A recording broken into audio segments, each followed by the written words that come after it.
Hello guys, welcome to VRF. मैं अभिषेक हूं और आज आप लोगों के लिए करंट अफेयर्स इस वीक के जो भी करंट अफेयर्स हैं उनके सारे बैकवर्ड लिंकेजेस के साथ आया हूं।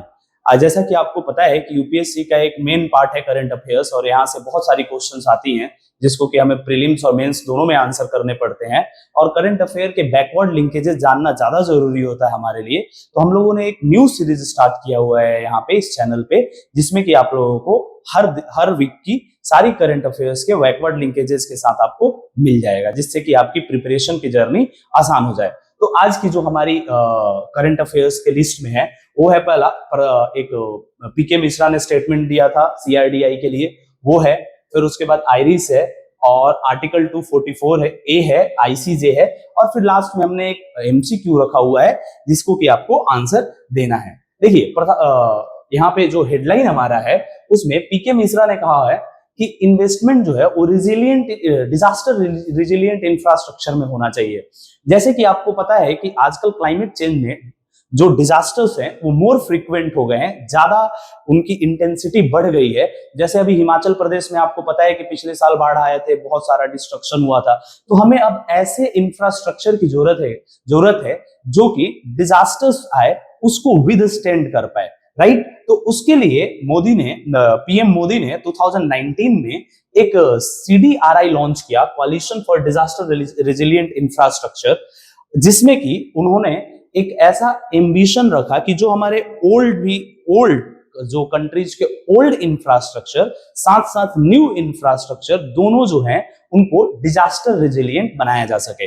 देखिए यहाँ पे कीवर्ड है कि ओल्ड के साथ साथ न्यू दोनों इंफ्रास्ट्रक्चर सीडीआरआई में इंक्लूडेड है। और 2024 में थीम जो है उसका है investing today for more resilient futures.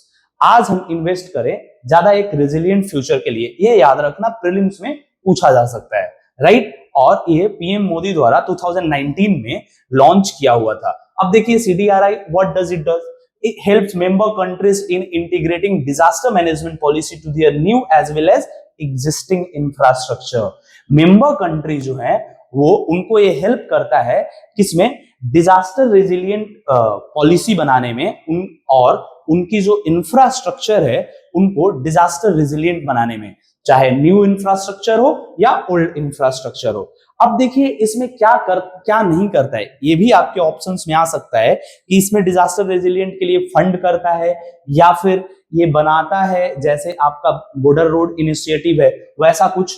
तो the platform is not to plan, execute और फाइनेंस इंफ्रा प्रोजेक्ट, ये आपके ऑप्शन में आ सकता है कि CDRI is used to plan, finance और एग्जीक्यूट इंफ्रास्ट्रक्चर प्रोजेक्ट। नहीं, बिल्कुल नहीं। सिर्फ ये एक पॉलिसी बना के देता है, गाइडलाइंस देता है कि कैसे आप अपने इंफ्रास्ट्रक्चर को डिजास्टर रेजिलिएंट बना सकते हैं। अब देखिए मेंस की इशू में आप क्या कर सकते हैं, मेंस की इशू में आप इसको सीडीआरआई को बॉर्डर रोड इनिशिएटिव से कंपेयर कर सकते हैं। देखिए बॉर्डर रोड इनिशिएटिव जो है वो एक चाइना का तरीका है नियो कॉलोनियलिज्म का, राइट। आपको पता है कि चाइना इससे डेट ट्रैप करती है सारी कंट्रीज को, जिस कंट्रीज को फंड करती है, जैसे आपका एग्जांपल है श्रीलंका है, पाकिस्तान है, राइट। तो सीडीआरआई जो है वो फंड नहीं बनाता है और बीआरआई क्या करता है, फंड करता है जिससे कि इंफ्रास्ट्रक्चर बन पाए। सीडीआरआई सिर्फ एक पॉलिसी देता है, गाइडलाइन देता है आपको डिजास्टर रेजिलिएंट इंफ्रास्ट्रक्चर बनाने के लिए।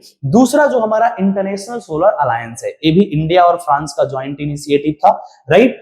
अब ये जो आईएसए है और सीडीआरआई है, इंडिया का एक वे है, गोल है, एक सॉफ्ट पावर है जिससे कि हम वर्ल्ड को एक डायरेक्शन देना चाहते हैं, किसमें, क्लाइमेट चेंज में आगे बढ़ने के लिए। अब देखिए आईएसए जो international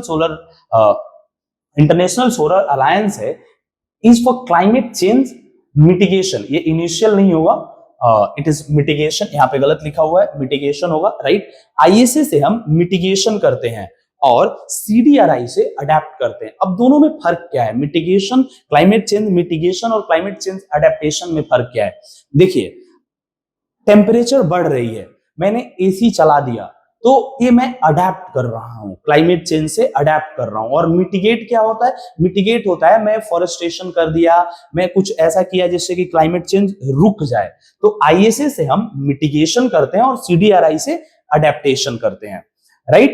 ISA and CDRI is an attempt by India to claim climate mission leadership, right? और ISA को और CDRI को पूरे वर्ल्ड से सपोर्ट मिला हुआ है, राइट? अब देखिए इसमें दो चीज और है जो आपको जानना होगा। एक Irish infrastructure for resilient island states.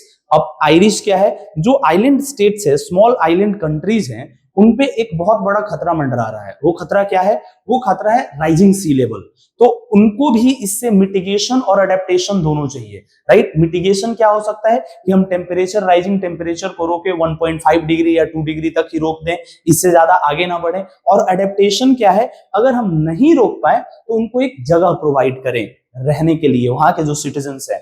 और उसके साथ साथ आप एक और इंटरकनेक्शन कर सकते हैं, one sun one world one grid का, राइट? यहाँ पे हमारा पहला जो है बैकवर्ड लिंकेजेस वो खत्म होता है। इसमें आप प्रीलिम्स और मेंस की दोनों इश्यूज देख लिए। अब देखिए आर्टिकल 244A न्यूज में था। आर्टिकल 244A 26 कॉन्स्टिट्यूशनल अमेंडमेंट 1969 से हमारे कॉन्स्टिट्यूशन में ऐड किया गया था।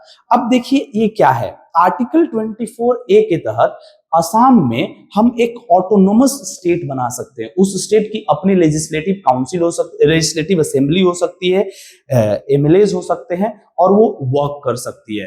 अब आपको आर्टिकल 244A को आप शेड्यूल 5 और 6 से कनेक्ट करके पढ़ सकते हैं। यहां से आपको प्रीलिम्स और मेंस में ज्यादा चांसेस है कि इससे क्वेश्चन आए। शेड्यूल 5, शेड्यूल 6 और आर्टिकल 244A को एक साथ कंबाइन करके इनके डिफरेंसेस पढ़ सकते हैं और इनकी सिमिलरिटीज पढ़ सकते हैं, जिससे कि आपको हेल्प हो। उसके बाद हम देख रहे हैं हमारा नेक्स्ट टॉपिक है इंटरनेशनल कोर्ट ऑफ जस्टिस।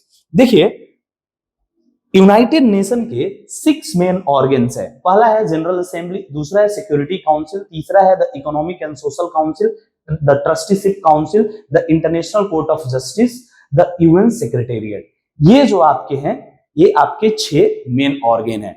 जो बाकी 5 ऑर्गन है इंटरनेशनल कोर्ट ऑफ जस्टिस छोड़ के, उनका जो हेडक्वार्टर है वो है न्यूयॉर्क, यूएसए।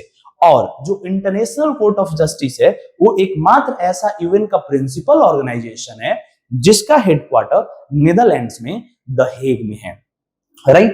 देखिए आईसीजे के थोड़ा हिस्ट्री देखते हैं।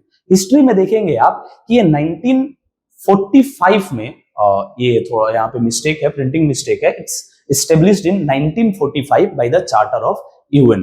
1945 में हुआ है, 1995 में नहीं हुआ है।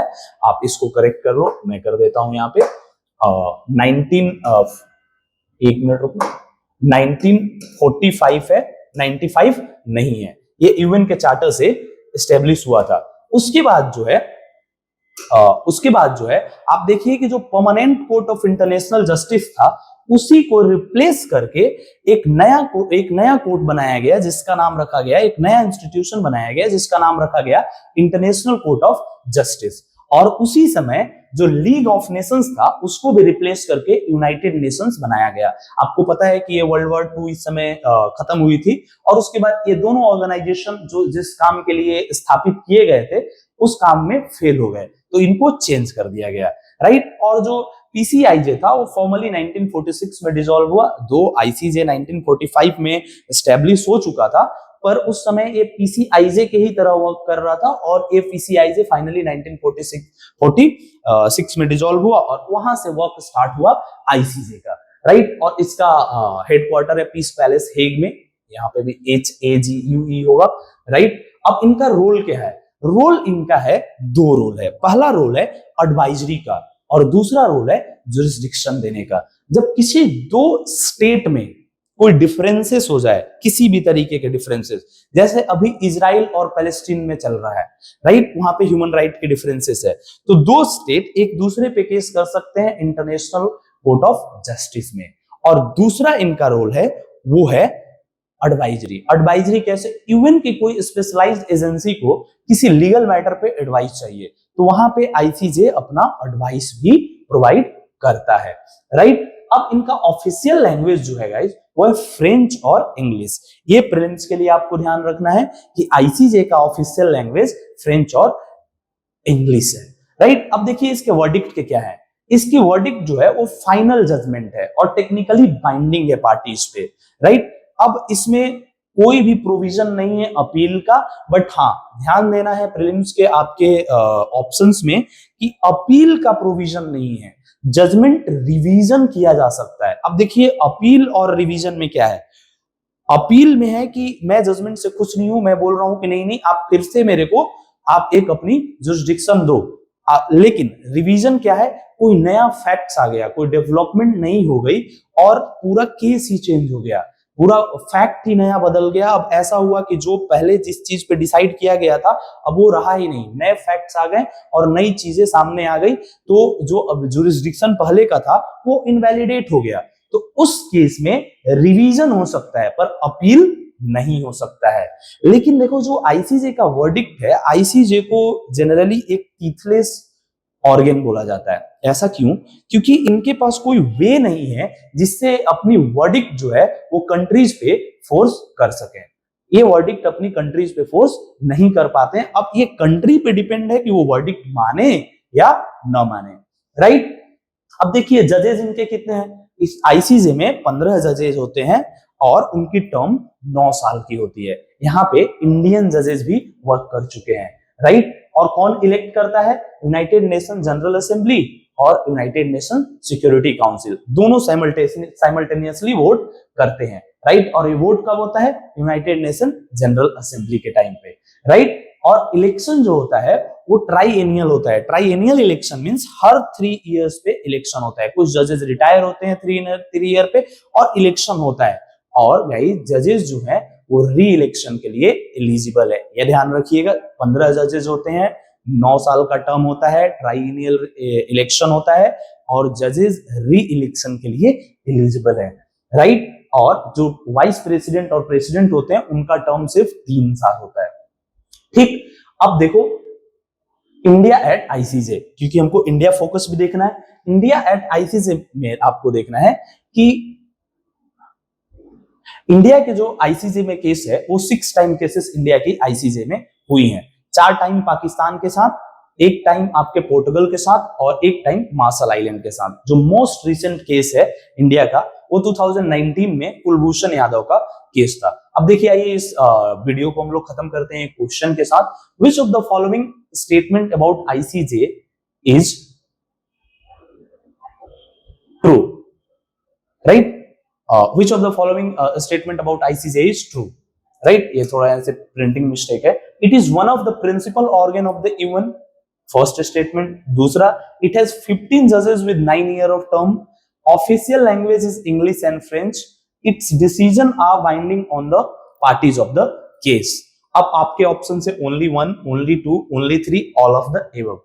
प्लीज आप वीडियो के नीचे इस क्वेश्चन का आंसर कमेंट करिए, थैंक यू। और हाँ, हमारे चैनल को सब्सक्राइब कीजिए, वीडियो को लाइक कीजिए और इसी तरीके से हर वीक हम आपको करंट अफेयर्स की बैकवर्ड लिंकेजेस के साथ वीडियो लाएंगे जो आपकी यूपीएससी की जर्नी में हेल्प करेंगे। और आप हमारे इंस्टीट्यूट को ज्वाइन कर सकते हैं, हम लोग ऑनलाइन ऑफलाइन दोनों कोचिंग प्रोवाइड कराते हैं आपको, ताकि आपकी यूपीएससी की प्रिपरेशन की जर्नी एक स्मूथ तरीके से बने और आप एक यूपीएससी का रैंक होल्डर बने। Thank you.